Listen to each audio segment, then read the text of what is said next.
الحمد لله رب العالمين والصلاة والسلام على سيد الأنبياء والمرسلين وعلى كل ملائكتك المقربين وعلى عباد الله الصالحين. ما بعد، فأعوذ بالله من الشيطان اللعين الرجيم المردود. بسم الله الرحمن الرحيم.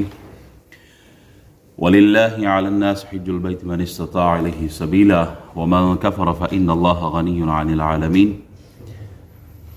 أو كما قال الله تبارك وتعالى في مقام آخر: اليوم أكملت لكم دينكم وأتممت عليكم نعمتي ورضيت لكم الإسلام دينا. صدق الله مولانا العظيم وصدق رسوله النبي الأمين الكريم، ونحن على ذلك لمن الشاهدين والشاكرين والحمد لله رب العالمين.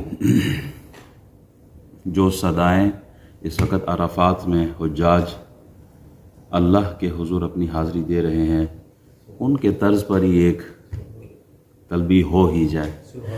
لبیک اللہم لبیک لبیک لا شریک لک لبیک ان الحمد والنعمت لک والملک لا شریک لک لبیک اللہم لبیک لبیک لا شریک لک لبیک ان الحمد والنعمت لک والملک لا شریک لک لبیک اللہم لبیک لبیک لا شریک لک لبیک ان الحمد والنعمت لک والملک لا شریک لک. اللہ تبارک و تعالی ہم سب کی حاضری جمعۃ المبارک کے اس خوبصورت دن، عظمت والے دن، برکت والے دن، اللہ ہماری حاضری قبول فرمائے. اور جو حجاج عرفات کے میدان میں اس وقت حاضر ہیں، اللہ ان کی حاضری قبول فرمائے. اور جو دعائیں وہ امت کے لیے مانگ رہے ہیں، اللہ ان دعاؤں کو پوری امت کے حق میں قبول فرمائے. اللہ ہمیں بھی بار بار کعبۃ اللہ شریف کی حاضری کی سعادتیں عطا فرمائے. جو احباب حج بیت اللہ پر گئے ہیں، وہ ان گھڑیوں کی جو لذت ہے وہ محسوس کر سکتے ہیں. جو اس گھڑی میں، ان لمحات میں اللہ کا نور برس رہا ہے، رحمتیں برس رہی ہیں، برکتیں برس رہی ہیں، مغفرت بخشش کی نویدیں سنائی جا رہی ہیں. خوش قسمت ہے وہ لوگ جو حج بیت اللہ کی سعادت حاصل کر رہے ہیں. آج سے تقریباً 1433 سال پہلے رسول اللہ صلی اللہ علیہ وسلم عرفات کے دن، آج ہی کا دن تھا یوم عرفہ. جیسے وہاں عرفات کا میدان آج سجا ہوا ہے، 1433 سال پہلے رسول اللہ صلی اللہ علیہ وسلم آج کے دن وہاں صحابہ کے جھرمٹ میں جلوہ گر تھے. حضور علیہ الصلوۃ والسلام نے بخاری کی روایت کے مطابق 4 عمرے کیے ہیں. کتنے عمرے کیے ہیں؟ 4. اور آپ علیہ الصلوۃ والسلام نے کتنے حج کیے ہیں؟ ایک حج کیا. ہجرت کے بعد آپ علیہ الصلوۃ والسلام نے ایک حج کیا ہے. رسول اکرم صلی اللہ علیہ وبارک وسلم کی 23 سال کی جو تبلیغ ہے، جو اعلان نبوت کے بعد آپ نے دین کا کام کیا، اللہ کا پیغام مخلوق خدا تک پہنچایا، اس کا جو نچوڑ ہے، جو خلاصہ ہے، جو سمری ہے، وہ عرفات کے میدان میں پوری امت کو دی ہے. صحابہ کا سب سے بڑا جلسہ، سب سے بڑی مجلس، سب سے بڑی محفل حضور کی بارگاہ میں وہ عرفات کا میدان ہے. بعض روایت کے مطابق 1,24,000 ہے، بعض کے مطابق 1,44,000 صحابہ کرام. 1,44,000 کے مجمع سے رسول اللہ صلی اللہ علیہ وسلم نے جو خطاب فرمایا، اسے خطبہ حجۃ الوداع کہتے ہیں. حجۃ الوداع بھی کہتے ہیں، حجۃ الوداع بھی کہتے ہیں، دونوں طرح سے اسے پروناؤنس کیا جاتا ہے. اس خطبے میں آپ علیہ الصلوۃ والسلام نے زندگی گزارنے کا ایک دستور دے دیا، منشور دے دیا، 23 سال کی زندگی کا خلاصہ دے دیا. جب تک امت نے اس خلاصے کو سینے سے لگا کر زندگی کا سفر اس روشنی میں طے کیا جو رسول اللہ نے حجۃ الوداع کے موقع پہ دیا تھا، امت جو تھی وہ عروج پر تھی. امت جو تھی وہ ترقی پر تھی، امت جو تھی وہ پرسکون تھی، باوقار تھی، عزت تھی ان کی. لیکن جوں جوں وقت گزرنے کے ساتھ دل میں دنیا کی ہوس آئی ہے، دولت آئی ہے، شہرت آئی ہے، طاقت اور پاور کا نشہ چڑھا ہے، اور اس خطبے کو دل سے نکالا ہے، تو امت نے عروج کے سفر سے واپس زوال کا سفر شروع کیا. پھر سکون ختم ہوا، دولت نے جگہ لے لی ہے، ارب پتی کروڑ پتی ہے، سب کچھ ہے، سکون کوئی نہیں ہے. کیوں؟ وہ خطبہ ہٹ گیا، اس کی جگہ دل میں دولت نے لے لی ہے، طاقت قوت پاور سب کچھ ہے، لیکن عزت پھر بھی نہیں ہے. ایٹم بم ہمارے پاس ہے لیکن عزت پھر بھی کوئی نہیں ہے. کیوں؟ اس لیے جو خطبہ رسول اللہ نے ہمیں دیا تھا، جو 23 سال کا نچوڑ آپ علیہ الصلوۃ والسلام نے امت کو دیا تھا، اس کو ہم نے چھوڑ دیا. اور اس کا رزلٹ یہ ہے، آج ہم ایک ارب سے زیادہ ہو کر بھی ہماری حیثیت کیا ہے؟ یہودیوں کا، عیسائیوں کا، ہندوؤں کا کتا بھی اگر مر جائے تو اس کی ویلیو ہوتی ہے. مسلمان چاہے وہ کابل میں اس کا خون بہتا ہو، چاہے وہ فلسطین میں بہتا ہو، چاہے کشمیر میں، چاہے وہ عراق میں ہو، چاہے وہ یمن میں ہو، لیبیا میں ہو، کہیں پر بھی مسلمان کا خون بہہ رہا ہو، کوئی ویلیو نہیں ہے، کوئی امپورٹنس نہیں ہے اس کی. کیوں؟ اس لیے کہ ہم اپنے مقصد سے ہٹ چکے ہیں. ہم نے وہ نظریہ جو رسول اللہ نے دیا تھا، عزت والا، عروج والا، مرتبے اور مقام والا، ہم نے وہ چھوڑ دیا ہے. ہم دولت کے پیچھے، شہرت کے پیچھے، دنیا کے پیچھے پڑ گئے، اس کے پھر ذلیل ہی ہو گئے. رسول اکرم نور مجسم شفیع معظم صلی اللہ علیہ وسلم نے جو خطبہ ارشاد فرمایا، وقت بہت کم ہے، چیدہ پوائنٹ آپ کے سامنے رکھوں گا. فرمایا ایھا الناس ان دماءکم واموالکم واعراضکم حرام علیکم کحرمۃ یومکم ھذا فی بلدکم ھذا فی شہرکم ھذا. فرمایا لوگو، جس طرح یہ دن عرفہ کا جو دن ہے یہ حرمت والا، عزت والا ہے، جس طرح یہ شہر مکہ یہ عزت والا، حرمت والا ہے، جس طرح یہ مہینہ ذوالحجہ کا یہ حرمت والا ہے، عزت والا ہے، اسی طرح تمہارا خون، تمہارا مال، تمہاری عزت اور آبرو یہ حرمت والی ہے. تمہارا خون، تمہارا مال، تمہاری عزتیں، تین چیزیں بیان فرمائی ہے نبی علیہ الصلوۃ والسلام نے. اور کیا فرمایا؟ کس طرح حرمت والی؟ جیسے یہ دن عرفہ کا حرمت والا ہے، جیسے یہ شہر مکہ حرمت والا ہے، جیسے یہ مہینہ ذوالحجہ حرمت والا. عرب میں زمانہ جاہلیت میں جو بدامنی تھی، قتل و غارت تھی، وہاں لوٹ مار، چوری ڈکیتی، کڈنیپنگ، ایک قبیلہ اٹھ کے دوسرے قبیلے پہ جا کر وہاں حملہ کرتا، وہاں کے مال، مویشی، جانور، عزت، آبرو سب لے جاتے. یہ ان لوگوں میں ایک ماحول تھا وہاں کا، عرب کا. زمانہ جاہلیت تھی، ظلم، بربریت، اور انسان کی کوئی اہمیت نہیں، قتل غارت، چھوٹی چھوٹی باتوں پہ لڑنا جھگڑنا، اور پھر وہ لڑائیاں نسل در نسل وہ چلتی رہتی. ہمارے ہاں جیسے ہمارے افغان بھائی، پٹھان بھائی، اسی طرح بلوچ ہمارا قوم، عرب میں بھی اس طرح ہے. جب ان کے ہاں کوئی لڑائی ہوتی تو پھر وہ بہت آگے تک جاتی ہے، اولاد سے اولاد میں منتقل ہو جاتی ہے. بدل منگا اخبل چاہتا نہ پریدو. ہمارے یہ کہتے ہیں ہم اپنا بدلہ کہیں نہیں چھوڑتے. خپل کشت کن، خپل دخمنی الواتا در الواتا پریگودو. سو نبی علیہ الصلوۃ والسلام اس زمانے میں تشریف لائے ہیں. وہ زمانہ جاہلیت کا. اگر کوئی تاجر، کوئی سوداگر مال لے کے جاتا نا اس علاقے سے تو بہت تاوان دے کے جاتا، بھاری معاوضہ دے کے جاتا وہاں سے. یہ وہ ماحول ہے. لیکن ان سب برائیوں کے باوجود وہ جو لوگ تھے وہ دین ابراہیمی کے کچھ احکام کا بڑا اہتمام کرتے تھے. وہ لوگ کہ وہ 4 مہینے جو حرمت والے، عزت والے، ذوالقعدہ، ذوالحجہ، محرم اور رجب، یہ 4 مہینے جو ہیں کیا ہے؟ یہ عزت والے مہینے ہیں. عرب ان 4 مہینوں میں کسی کی عزت پر، مال پر، جان پر ہاتھ نہیں ڈالتے تھے. وہ کہتے تھے عزت والا مہینہ ہے، کسی پر کوئی حملہ نہیں کرنا. ایون کہ اگر باپ کا قاتل بھی اس کو مل جاتا ان مہینوں میں تو کچھ نہیں کہتا.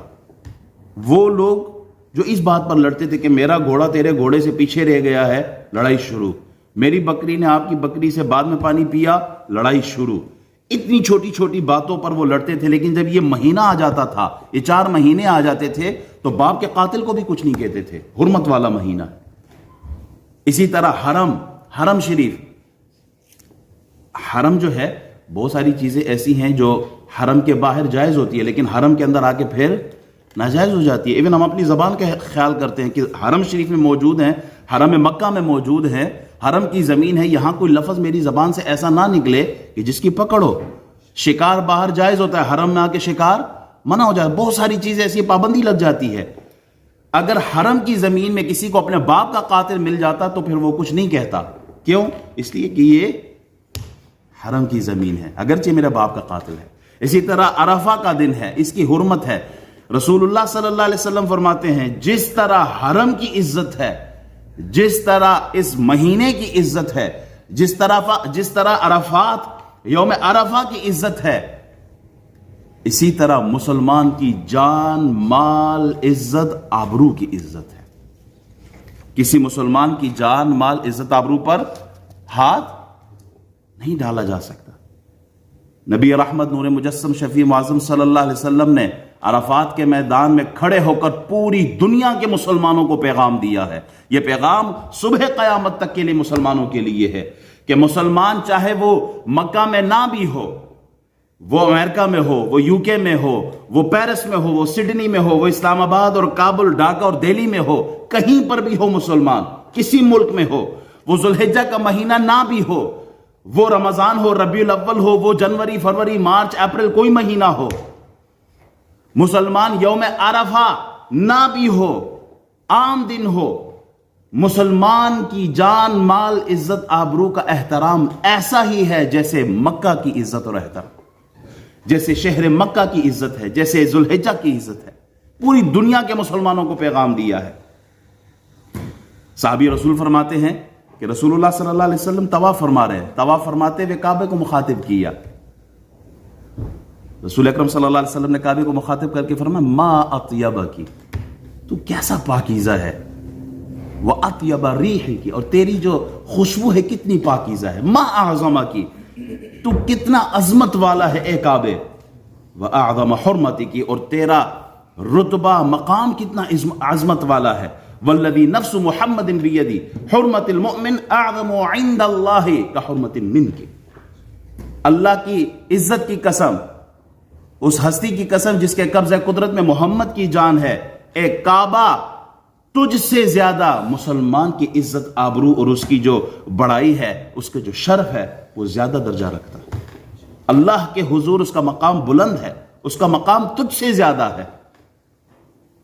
وہ مسلمان جو کعبے کو تو دیکھنے کے لیے تڑپتا ہے، چومنے کو ترستا ہے، غلاف سے لپٹنے کو ترستا ہے، اس مسلمان کے نزدیک آج کا جو حال ہے وہ یہ ہے کہ مسلمان کا خون اس کی نظر میں پیٹرول اور ڈیزل سے زیادہ سستا ہے۔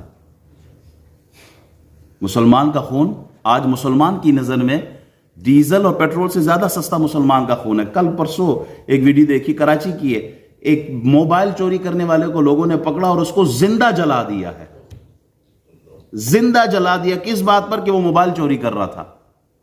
یعنی موبائل کی اہمیت انسان کی جان سے زیادہ ہو گئی ہے۔ یہ تو ہمارا حال ہے۔ چوری کرنے پر جو شریعت کا حکم ہے وہ ہاتھ کاٹنا ہے، زیادہ سے زیادہ سزا یہی۔ جان کیسے لے سکتے ہو؟ نبی رحمت صلی اللہ علیہ وسلم نے اپنی امت کو انسان کی جان کی ویلیو بتائی ہے۔ آج الیکشن ہوتا ہے، سیٹ جیتنی ہے، ہم نے ہمارے لیڈر کو جتانا ہے، چاہے جو بھی ہو، ہم نے کرپشن کرنی ہو، ہم نے جو کرنا ہو، چاہے اگلے کی جان لینی پڑے، لیکن ہم نے اپنے لیڈر کو جتوانا ہے۔ کیا ایسا نہیں ہوتا؟ الیکشن کے دن آتے ہیں، آج ادھر اتنے مارے گئے، آج ادھر اتنے مارے گئے۔ اگر مسلمان کی جان کی اہمیت کا پتہ ہوتا تو کسی پر ہاتھ نہ ڈالتے۔ حضور نے تو پہلے خطبے میں ارشاد فرما دیا ہے کہ مسلمان کی جان پر ہاتھ نہیں ڈال سکتے، اسے ٹارچر نہیں کر سکتے، فزیکلی اس کی جو باڈی اس کو بھی آپ ٹارچر نہیں کر سکتے۔ اور حضور علیہ السلام کی حدیث مبارک ہے، بدترین آدمی ہوگا قیامت کے دن وہ جس نے دوسرے کی دنیا کی خاطر اپنی آخرت برباد کر دی ہے۔ دوسرے کی دنیا، دوسرے کو جتوانے کے لیے، دوسرے کو مرتبہ دینے کے لیے، دوسرے کے لیے مال بنانے کے لیے آپ اپنی آخرت برباد کر رہے ہیں. حضور فرماتے ہیں بدترین انسان ہے یہ انسان. نبی رحمت صلی اللہ علیہ وسلم نے ارشاد فرمایا روز محشر جو سب سے پہلے حقوق میں سے، یعنی حقوق العباد میں سے جو سب سے پہلا سوال ہوگا وہ قتل کا ہوگا. اور حقوق اللہ میں سب سے پہلا سوال کس چیز کا ہے؟ وہ بول دے نہیں ہو ساتھیوں، نماز کا ہے. اللہ ہمیں پڑھنے کی بھی توفیق عطا فرمائے. دیکھیں ہمارا دین بہت پیار سکھاتا ہے ہمیں. ہمارے دین، ہمارے آقا نے تو یہ بھی بتا دیا جس نے بلی کو باندھا اس عورت کو جس کی وجہ سے وہ بلی مر گئی تھی وہ جہنم میں گئی ہے. اور وہ طوائفہ جس کی زندگی گناہوں میں تھی لیکن ایک کتے کو پانی پلا دیا وہ جنت میں جا رہی ہے. ہمارا دین ہمیں یہ سکھاتا ہے. ہمارا دین ہمیں نرمی سکھاتا ہے. المسلم من سلم المسلمون من لسانہ وبیدہ. مسلمان کی ڈیفینیشن کیا ہے؟ ہمارے لیے مسلمان کی ڈیفینیشن یہ جس نے اچھی داڑھی رکھی ہو، قبہ جبہ دستار، فٹ آتا ہو، نمازی ہو، 5 وقت نماز پڑھتا ہو، حج روزہ زکوٰۃ سارے فٹ آتا ہو، پکا مسلمان نہیں. This is not the definition of a Muslim. مسلمان کی ڈیفینیشن کیا ہے؟ جس کی زبان سے اور ہاتھ سے دوسرا مسلمان محفوظ ہے، سیکیور ہے. اگر دوسرے مسلمان کو آپ ہارم نہیں کرتے، اس کی فیلنگز کو ہرٹ نہیں کرتے، آپ مسلمان ہیں. یہ حدیث کی روشنی سے. ہمارا دین کیا ہے؟ 5 چیزوں پر ہے. صرف عبادت کا نام دین نہیں ہے. 5 چیزیں ہیں جو دین ہے. عقائد، عقیدہ، عبادات، نمازیں ساری اس میں آ جاتی ہیں. معاملات ہے، معاشرت ہے، اخلاقیات ہے. 5 چیزیں ہیں. اگر آپ کی زبان سے کوئی مسلمان محفوظ نہیں ہے، اپنی فکر کریں. نبی رحمت صلی اللہ علیہ وسلم جنت کا داخلہ بتاتے ہیں. فرمایا جو حلال کھاتا ہے. دوسرا آپ نے فرمایا جو سنت پر چلتا ہے، جس کی زندگی شریعت کے تابع ہو. اور تیسرا وہ آدمی کہ جس سے باقی انسان، باقی مسلمان اس کی شر سے محفوظ ہو. کہا وہ جنت میں گیا. Very shortcut and very easy to act upon it. Only 3 things. آپ یہ نہیں کر سکتے کیا؟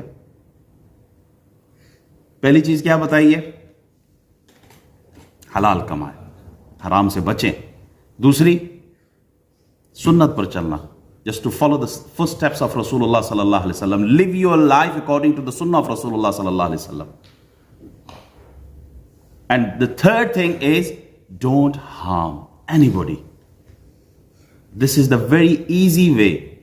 This is the very easy access to Jannah. If you want to go to Jannah, just act upon these 3 things. Rasulullah sallallahu alaihi wasallam says that you will be in Jannah. احباب، دوسرا ہے عزت آبرو. کسی مسلمان کی عزت آبرو پر حملہ نہیں. ہمیں کیا مولوی فلاں مولوی صاحب تو بہت اسٹریٹ فارورڈ، بڑی شارٹ زبردست بات کرتے ہیں، چاہے کسی کو اچھی لگے کسی کو بری لگے. حق بات اپنی جگہ پر ہے، حق سے نہیں موڑنا چاہیے، حق بولنا چاہیے. لیکن ایسا میں سمجھتا ہوں ایسا جھوٹ جو 2 بندوں کو قریب کر دے اس سچ سے بہتر ہے جو 2 کو دور کر دے. ایسا جھوٹ جو 2 بندوں کو قریب کر دے یہ بہتر ہے ایسے سچ سے جو 2 کے درمیان بغض ڈالے، عداوت ڈالے، نفرت ڈالے، کینہ ڈالے. زبان، کسی کی عزت آبرو کا خیال رکھنا. آج ہمارے مسلمانوں کی زبانوں پر گالی عام ہے. ماں بہن بیٹی کی گالی، اب آپ غور کریں نا، بھی نہیں سمجھا جاتا. کسی پر تہمت، کسی کی غیبت، کسی کی برائی، کسی کو برا کہنا بھی نہیں سمجھتے. اب جب مجلس میں بیٹھے ہوتے ہیں آپ غور کریں، کیا پیر، کیا فقیر، کیا ہم، کیا آپ. مجلس سجی ہوتی ہے تو کہیں نہ کہیں کسی کو بیچ میں لا کے رگڑنا شروع کر دیتے. اور کوئی نہ بھی ملے تو نواز شریف تو ایزی ہے، نواز شریف کو ہی رگڑ لیتے. کسی کی غیبت کرنا، کسی پر تہمت لگانا. کسی نے کہا یا رسول اللہ وہ بات اس کے اندر ہے. فرمایا وہ بات ہے اس کے اندر تبھی بیان کرنا، یہ غیبت ہے. اگر نہ ہو پھر تو تہمت ہو جاتی ہے. حضرت عیسیٰ علیہ السلام نے اپنے حواریوں سے پوچھا نا کہ اگر ایک آدمی لیٹا ہے اور ہوا چلے اور اس کا ستر کھل جائے. پنجاب کی ہمارا جو علاقہ ہے وہاں یہ دھوتی باندھتے ہیں نا، ہوا چلے تو دھوتی اگر اڑ جائے تو آدمی کا سطر ننگا ہو جائے. حضرت عیسیٰ علیہ السلام اپنے حواریوں سے پوچھتے تم کیا کرو گے؟ اسے چھپاؤ گے سطر کو یا اس کو مزید ننگا کرو گے؟ انہوں نے کہا نہیں یہ کیسے ہو سکتا ہے، ہم تو چھپائیں گے. آپ نے فرمایا نہیں، چھپاتے نہیں ہو، مزید ننگا کرتے ہو. انہوں نے کہا یہ کیسے ہو سکتا ہے؟ پھر آپ نے فرمایا اگر تمہارے بھائی کی کوئی بات تم تک آتی ہے نا تو بجائے یہ کہ تم اس کو مٹی ڈالو، مٹی پاؤ، نہیں، تم کیا کرتے ہو، اس بات کو مزید بڑھا چڑھا کر آگے فارورڈ کرتے ہو، اور آگے میسج میں لکھتے ہو آگے فارورڈ کرے جزائے خیر بھی ملتا رہے گا. اس کو آگے فارورڈ کرتے رہیں، اس کو آگے بھیجتے رہیں. مجلس میں بیٹھے ہیں، فلاں کی بات آپ تک پہنچی تو آپ نے بغیر تصدیق کے آگے شروع کر دی. فرمایا یہ ہے اپنے بھائی کو مزید ذلیل کرنا، رسوا کرنا، اس کی غیبت کرنا، یہ ہے. پچھلے مہینے ایک ویڈیو چلی تھی کہ کرنٹ جو چل رہا ہے میرے ذہن میں وہ آپ کے سامنے رکھ رہا ہوں. ایک ویڈیو چلی مارکیٹ میں، ایک لڑکی نے، اسے کوئی بے پردگی ہو گئی، بے پردگی ہوئی، وہ ویڈیو اس کے باپ تک پہنچی، خاندان تک پہنچی، اس جوان لڑکی کو قتل کر دیا گیا. آپ کی چھوٹی سی خواہش نے کہ بس آپ کا یہ میسج اور یہ ویڈیو وائرل ہو جائے اگلے کی جان لے لی ہے. من ستر مسلما سترہ اللہ یوم القیامہ. حضور فرماتے ہیں جس نے کسی مسلمان کے عیب پہ پردہ ڈالا اللہ روز قیامت اس کے عیبوں پہ پردہ ڈال دے گا. یہ حضور کا میسج ہے. اللہ کا نام کہ اللہ ستار ہے. ستار کا مطلب کیا ہے؟ وہ عیب چھپاتا ہے. آج میری لوگ عزت کرتے ہیں، آپ کی لوگ عزت کرتے ہیں، جھک کے آپ سے بھی ہاتھ ملاتے ہیں، آپ کو پیار کرتے ہیں، یہ اس وجہ سے کہ یہ اللہ کی صفت ستاری ہے. ورنہ اگر ہمارے عیب لوگوں پہ کھل جائے تو لوگ ہمیں منہ نہ لگائے. سب کے اندر کوئی نہ کوئی عیب موجود ہے. اور ہمارا حال یہ ہے آج کا، وَلَا تَجَسُّسُ، قرآن کہتا ہے کہ عیب نہ ڈھونڈا کرو لوگوں کے اندر. ہم نے تو دوربینیں لگائی ہوتی ہیں، سیٹ کی بھی ہوتی ہیں اپنے رشتہ داروں کے گھروں میں، اپنے پڑوسیوں کے گھروں میں دوربین سیٹ کی ہوتی کہ کئی کوئی خامی ان لوگوں میں ہمیں مل جائے، پھر ہم نے ڈنڈورا کرنا ہے ان کا، پھر ہم نے تماشا بنانا ہے ان کا. رسول اللہ نے حجۃ الوداع کے خطبے میں یہی امت کو سکھایا، بتایا کسی کی عزت کے پیچھے نہ پڑو، کسی کی جان کے پیچھے نہ پڑو، کسی کا مال نہ ہتھیاؤ. حضور سے فرمایا فلاں عورت جو ہے رات پوری رات عبادت کرتی ہے، دن روزے سے رہتی ہے، بس صرف پڑوسی تنگ ہے. حضور نے فرمایا جہنمی ہے وہ عورت. دوسری عورت کا حال بیان کیا، یا رسول اللہ نمازیں بس فرض پورے کرتی ہے اور صدقہ تھوڑا بہت دے دیتی ہے لیکن پڑوسی بڑے خوش ہے. حضور فرماتے جنتی ہے وہ عورت. کیوں؟ اس لیے کہ حضور فرماتے ہیں دو چیزوں کی گارنٹی دو مجھے، زبان کی گارنٹی دو، پرائیویٹ پارٹس کی گارنٹی دو، جنت کی ضمانت میں دیتا ہوں. ہم مسلمان ہیں. دیکھیں مسلمان کے المسلم اخو المسلم، مسلمان تو مسلمان کا بھائی ہے. ہماری عزت بھی برابر ہے. میری عزت ہے تو آپ کی عزت ہے، میرا درد ہے تو مسلمان بھائی کا درد ہے. میں اگر رو رہا ہوں تو مسلمان بھائی روئے گا، میری خوشی ہے تو میرا مسلمان بھائی خوش ہوگا. حضور نے ہمیں یہ سکھایا ہے. مسلمان ایک جسم کی طرح ہے. ایک حصے میں دانت میں درد ہو تو پورا جسم تڑپ رہا ہوتا ہے، سو نہیں سکتا آدمی. کیوں؟ دانت کے درد کی وجہ سے جسم بے تاب ہوتا ہے. فلسطین میں، افغانستان میں، کشمیر میں اگر کسی مسلمان پر درد ہے، ہمیں یہاں وہ درد محسوس ہوتا ہے. ہم مسلمان ایک ہیں. پھر ہمیں کیا ہو گیا ہے کہ ہم دوسرے کی عزت کے پیچھے پڑے ہوئے ہوتے ہیں، ہم دوسرے کا مال کھا رہے ہوتے ہیں. حضور نے یہ تینوں باتیں ارشاد فرمایا صرف ایک ہی جملے پر. ابھی خطبۃ حجۃ الوداع جو ہے وہ پورا خطبہ ہے، میں نے پہلی بات لی ہے اور ٹائم پورا ہو رہا ہے. مسلمان کا مال، مسلمان کا مال، اس پہ آپ ہاتھ نہیں ڈال سکتے. اور پچھلے دنوں ابھی یہ اسی ہفتے کی بات ہے کہ ایک غریب آدمی اپنے جس نے دمبا پالا ہوا تھا وہ بیچنے گیا مارکیٹ میں. اس نے وہ دمبا بیچا اور جو بدلے میں اس کو مال ملا تھا وہ جعلی نوٹ نکلے. مال کمانا ہے ہم نے، چاہے وہ جیسے بھی ہو، چاہے وہ دھوکہ دے کے ہو، چاہے وہ فراڈ سے ہو، بس مال ہمارا یہ جو پیٹ ہے یہ بھرنا چاہیے. اور دوسرا اسی طرح منڈی میں وہ گائے کو نقلی دم لگائی ہوئی وہ بیچ رہا ہے. یہ تو آج کے مسلمان کا حال ہے. یہ ہے مسلمان جنہیں دیکھ کے شرمائے یہود. یوں تو سید بھی ہو، مرزا بھی ہو، افغان بھی ہو، تم سبھی کچھ ہو. ارے یہ بتاؤ تم مسلمان بھی ہو؟ یہ انداز مسلمانی ہے؟ دھوکہ دے کے لوگوں سے مال لینا، کسی کے مال پر قبضہ کر لینا، یہ ظلم ہے اور اس کی اللہ تعالی پکڑ فرمائے گا. اور اس تینوں چیزوں کو ایک حدیث میں سمرائز کرنے لگا ہوں. نبی رحمت صلی اللہ علیہ وسلم صحابہ کے مجلس میں بیٹھے ہیں تو آپ نے فرمایا لوگوں بتاؤ مفلس کون ہے؟ تو صحابہ نے کہا یا رسول اللہ مفلس وہی ہے جس کے پاس مال نہیں، دولت نہیں، دنیا نہیں، کخ بھی کوئی نہیں، تو وہ مفلس ہے۔ حضور نے فرمایا نہیں، وہ مفلس نہیں۔ یا رسول اللہ آپ فرما دیں مفلس کون ہے؟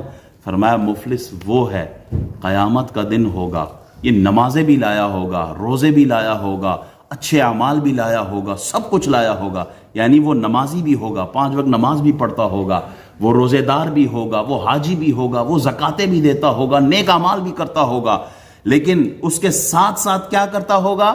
اس نے کسی کو تہمت بھی لگائی ہوگی، اس نے کسی پہ جھوٹ باندھا ہوگا، اس نے کسی کی غیبت کی ہوگی، اس نے کسی کو گالی دی ہوگی، اس نے کسی کا مال کھایا ہوگا، اس نے کسی کی جان لی ہوگی، قتل کیا ہوگا، کسی کو مارا ہوگا، کسی کو ٹارچر کیا ہوگا۔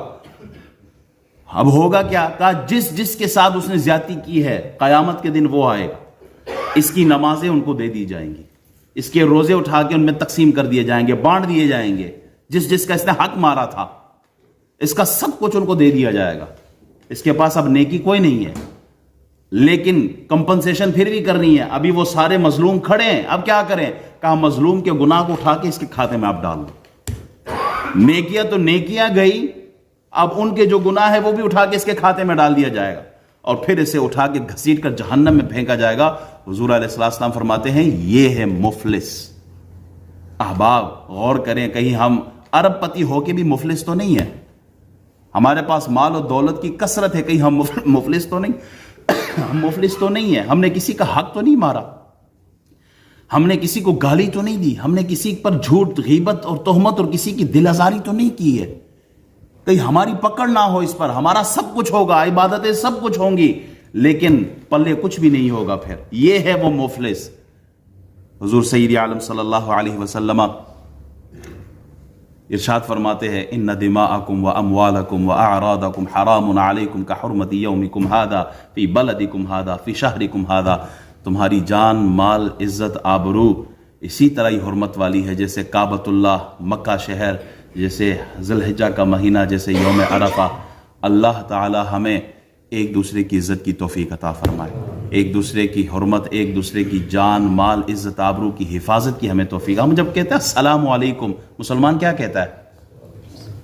ہم کہتے ہیں نا السلام علیکم، میری طرف سے سلامتی ہے، پیس ہے، نہ آپ کی عزت پر، نہ آپ کے مال پر، نہ آپ کے عزت آبرو پر، نہ آپ کی جان پر، میری طرف سے کوئی وار نہیں ہوگا، آپ بالکل سیکیور ہیں۔ آگے سے مسلمان کیا جواب دیتا ہے؟ وعلیکم السلام ورحمۃ اللہ وبرکاتہ۔ ایک آپ کی طرف سے نہیں ہے، میری طرف سے بھی یہی، اور اللہ آپ پر رحمتیں اور برکتیں نازل فرمائے۔ یہ ہے اصل اسلام۔